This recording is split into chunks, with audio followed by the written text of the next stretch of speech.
Boa noite, senhor presidente, senhoras vereadoras, nobres pares, público presente, funcionários públicos, jornalistas, grandes amigos. Faço questão de não dizer o nome, senão é tão chato, né? Se fala o nome de um, esquece, mas sejam todos bem-vindos a essa casa. Toda vez que a participação aumenta nas nossas sessões, primeiro que nos ajuda a multiplicar a informação, não é? O segredo hoje em dia da informação é que ela seja coerente e correta. E quanto mais pessoas envolvidas para melhorar a cidade, tenho certeza que o resultado vai ser melhor. Então, sejam sempre bem-vindos e também bem-vindos ao pessoal dos internautas. Então, quero começar, como eu tenho traçado essa pedagogia na fala livre, vou contar um pouquinho do que aconteceu durante a semana. Você coloca a primeira foto para mim, Sônia, por favor?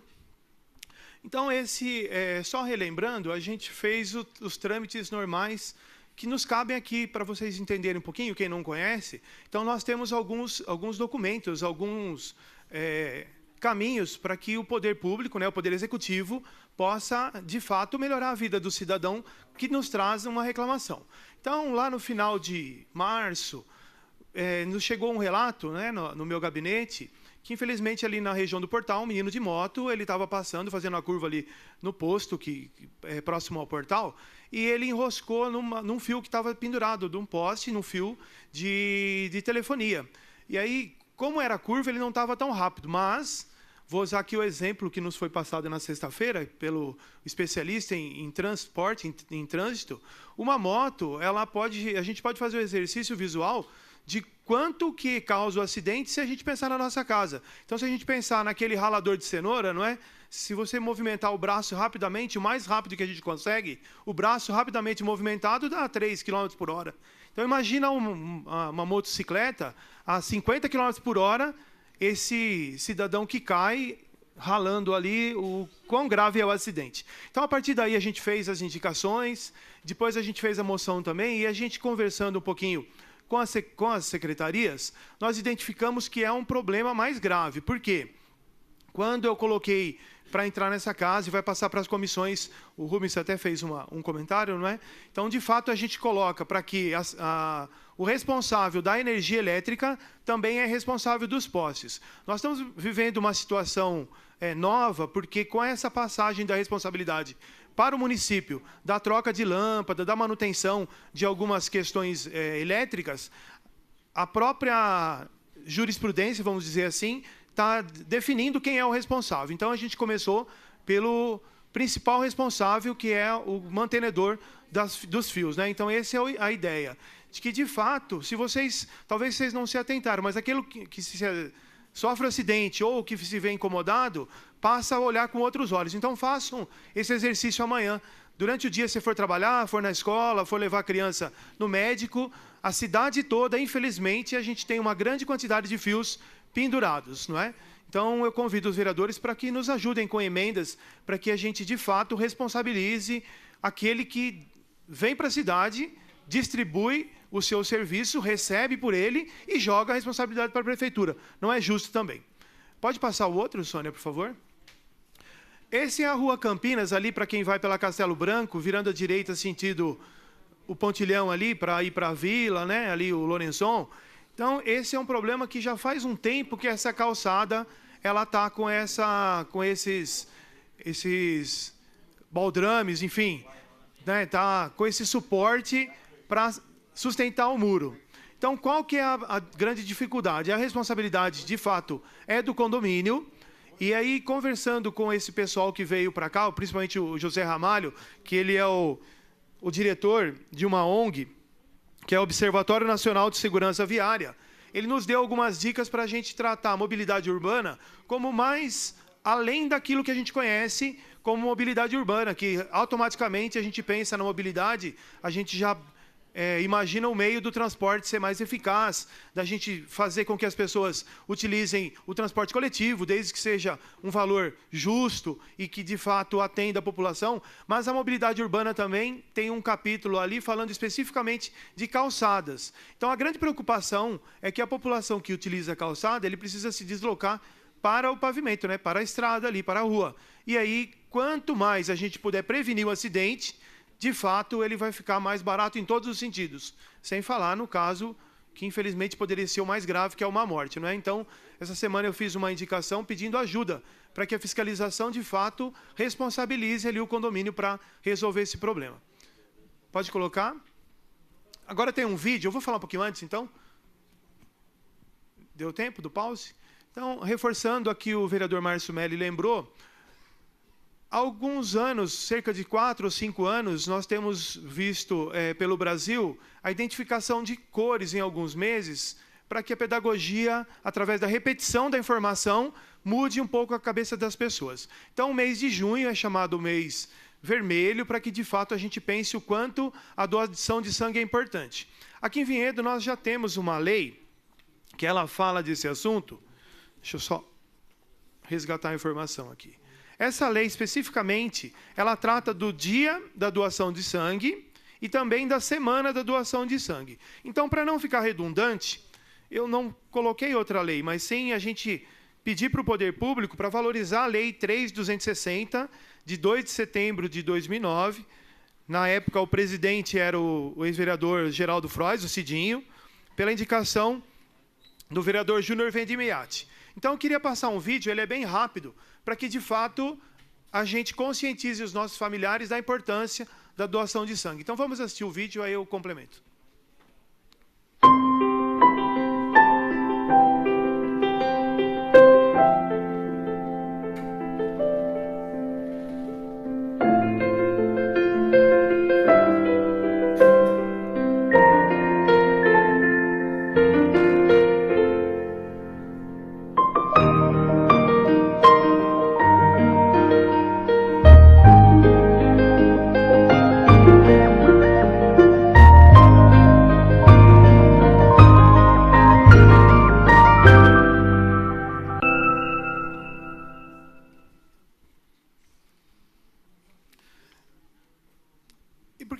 Eu quero reforçar esse assunto para que a gente pense, eu me comprometo, toda segunda-feira eu vou falar desse assunto, né, na sessão, para que a gente faça com que as pessoas pensem além do problema, não é? Enxergar um pouquinho além do seu umbigo é, de fato, a gente prevenir, e a prevenção é a única forma.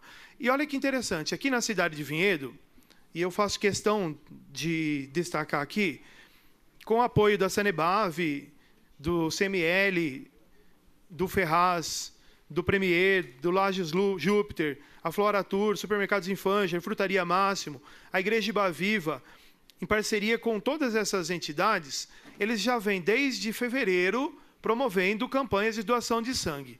Então, agora em junho, dia 23, uma sexta-feira, das 8h30 até meio-dia, no local da Igreja Renascer em Cristo, que fica ali na Avenida Independência, número 5.605, haverá mais uma campanha de doação de sangue. Por quê? O nosso hospital, ele não tem hoje capacidade de fazer uma coleta de sangue diária, não é? Então, quem faz esse trabalho para a gente é uma parceria com o Hemocentro de Campinas. Então, qual que é a indicação? No dia 23 de junho, então, todo aquele, como o vereador Márcio já disse, não é? Mais de 60 quilos, mais de 18 anos, que tem a capacidade, principalmente a vontade de fazer a doação de sangue, que possa estar ajudando, não é? Então, eu vou fazer esse lembrete toda semana. Para terminar, encaminhar aqui o meu discurso na fala final, quero dar os parabéns para o pessoal do Só Moleques. É um time de futebol de salão, futsal, e na final contra o Nacional, na sexta-feira, estivemos lá presente, o presidente dessa casa, o vereador Nil, e eu acompanhamos, e de fato me senti muito feliz. No começo desse ano, no ano passado, infelizmente, alguns jogos da cidade terminaram com violência, não é? E aí, o grande exemplo está na quadra. Então, ficou muito bonito ali. Antes de começar, os dois times se reuniram e pediram para que a própria torcida não se manifestasse violentamente, né? Ficou tão bonito a festa. O jogo foi muito emocionante, 2 viradas, o que parecia simples para o São Moleques que estava invicto, e aí foi até o final. E eu confesso que, vou contar aqui um segredo, mas eu fiquei um tanto quanto feliz e emocionado, porque faz exatamente 35 anos que eu disputei uma final naquela quadra, então eu me senti muito velho. Não dá para acompanhar, molecada. Então, parabéns ali para o Só Moleques, para o Nacional também, porque a final foi disputada nos pênaltis, né? Sim. Quer falar, senhor presidente? Pedir uma parte, eu estou muito bem hoje com gripe, mas eu quero parabenizá-lo e fazer um convite para o senhor. O senhor está assinado no nosso time aqui da Câmara, no campeonato interno. E depois de 35 anos, vamos jogar quarta-feira agora, né, PC? PC precisa de reforço, então fica já o convite para o senhor para estar conosco na quarta-feira jogando na quadra. Porque que, de fato, a gente, como boa casa de leis, nós acolhemos o nosso adversário no nosso primeiro jogo. Eles venceram de 7-2. Na verdade, nós deixamos que eles vencessem de 7-2. Então, vou reforçar nosso time, mas que pelo menos percamos juntos, né? Então, essa é a intenção. Então, parabéns ali aos São Moleques. Os São Moleques, eles nasceram, só contando rapidamente, e talvez vocês lembrem, o ano passado, quando o Josimar sofreu aquele acidente de moto em Valinhos, e o time nasceu em função daquela grande amizade, né? Então, faço questão de ressaltar que o jovem, ele precisa de função, ele precisa de instrução, mas ele precisa também de coisa para ser feita. Então, o futsal continua sendo. Então, parabéns também ao secretário Adriano ali, que foi responsável por essa grande festa. Para encaminhar a final, é lógico falar um pouquinho da luta dos servidores, não é? Ainda, eu acredito que o diálogo ele não pode ser extinguido, não é? Então, há a possibilidade ainda de que o decreto que foi assinado, ele, de repente, ser melhorado, não é? Eu fiz uma conta semana passada, eu fiz questão, no final da sessão, o senhor prefeito estava presente, eu fui ali e ajudei a contar. Ele até me fez uma pergunta, o que você faria? Praticamente, no meu modo de pensar gestão moderna pública, diminuir cargo de confiança e diminuir secretaria. A conta ela é muito rápida. E sendo justo aqui também, não é? E aí o senhor prefeito, ele falou assim, não, precisamos pensar junto. Então, a primeira conta rápida de pensar junto a primeira conta rápida é... Vereador, só um minuto. Demirzinho, por gentileza, é o momento do vereador mostrar seu trabalho, de estar falando. Tudo bem, mas eu peço por gentileza, que deixa o vereador terminar. Por gentileza. Conclui, vereador. Só concluindo o raciocínio, uma conta rápida, não é? Um secretário e 3 diretores por mês, aí a gente pode fazer uma conta por baixo aí de 50 mil reais. Não é? 500 mil reais no ano, se a gente arredondar, 12 meses, 600 mil reais. Então, é possível a gente pensar uma gestão diferente. Eu tenho certeza, até porque conversei com muitos vereadores, e eu sou testemunha que outros vereadores já falaram isso também. Não é? Então, eu tenho aqui de novo, oferecendo a minha ajuda, não é, ao senhor prefeito, para que nos chame para conversar especificamente de uma, talvez, diminuição de custo desnecessário, né, no meu modo de entender. A gente vive na democracia e a democracia é importante por causa disso. A gente viu isso a semana passada, né, mudando de assunto, falando um pouquinho da questão da Comissão Parlamentar de Inquérito. A comissão, ela tem um poder simples, que as pessoas nos perguntaram, por que a comissão, se os vereadores já não fazem esse papel, não é? Ou nós deveríamos fazer esse papel de cobrar o legislativo, de fiscalizar e cada vez mais ajudar a cidade a crescer. A gente tem que ter essa consciência. Vou falar do meu mandato. O meu mandato, claramente, tem uma única intenção, fazer com que a cidade seja melhor para cada um de nós. Aí eu fui questionado, falei assim, mas se vocês estão pensando em conta pública, e a conta pública ela fica muito genérica. Aí eu fui pesquisar. Então, aqui, olha, uma informação do Tribunal de Contas do Estado de São Paulo, está na internet, não é? Notificação de alerta. O que eu falei a semana passada, que só o que aconteceu de janeiro até maio, para mim, já era gerador de fiscalizar melhor. Porque a sensação que eu tenho é que a gente pede informação e ela é lenta, está demorando muito para essa informação vir até nossa casa. Aí alguns também questionam, a gente vira o vilão da história. Teve um que falou assim para mim, você só faz requerimento. A gente está fazendo requerimento porque, infelizmente, fala do meu mandato, ligo na secretaria, me passa uma informação, ou diz um prazo, fala assim, vou te dar a informação, e não vem. Então, pasmem.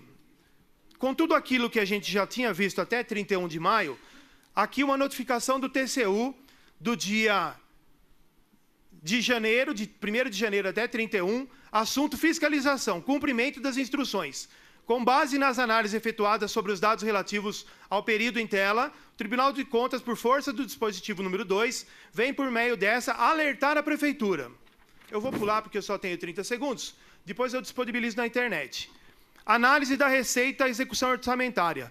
A situação da nossa Prefeitura hoje é desfavorável, demonstrando tendência ao descumprimento da meta fiscal cabendo ao ente e seu acompanhamento pelas eventuais adequações. Disposto número 9 da Lei Complementar 101. Sabe o que significa? Só para terminar a minha fala, senhor presidente. Fiscalização do ensino. Com base na despesa liquidada, o município apresenta percentual de aplicação desfavorável ao atendimento. Qual a indicação do TCU? Para terminar, por oportuno, esclarecemos que, em virtude do apurado, deverão ser observadas as exigências contidas na legislação acima, a fim de evitar possíveis sanções de ordem administrativa. Então, a gestão da nossa cidade, infelizmente, não está boa, precisa de ajuda. Conclui, vereador. É isso.